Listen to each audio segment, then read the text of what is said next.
Good communication skills are important in every context. While we focus a lot about communication skills in the work context, it's undeniable that it has huge value to be able to communicate well and confidently in your personal life. So let's look at dating. Now, we've been asked, how do we manage the first date scenario when we're really nervous?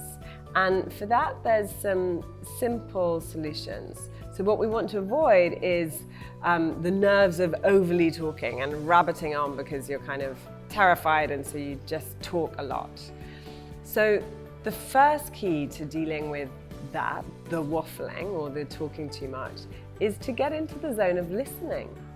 Really listening, having some good questions up your sleeve, and making sure that your questions aren't yes or no questions. So, do you like football? And they say yes, and you go, oh God, I'll just tell them a story about football because I don't know what to say.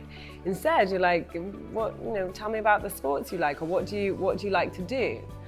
And then the listening, when it's good listening, is active. So it's bright eyes, smiles, nods. Then, when they're in a flow of talking, you can actually think about what you want to say and what you want to come in with that's kind of fun or brings a bit of your personality to it.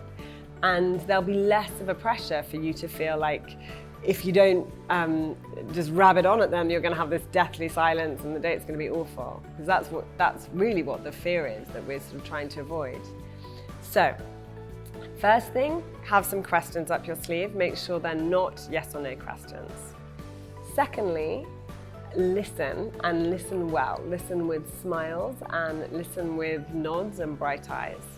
Thirdly, have some stories of your own, but know that you want to just give a little. Keep them wanting more. So be subtle and put your points in and look for ways to get some banter and repartee going on, because that's what's going to make the date fun.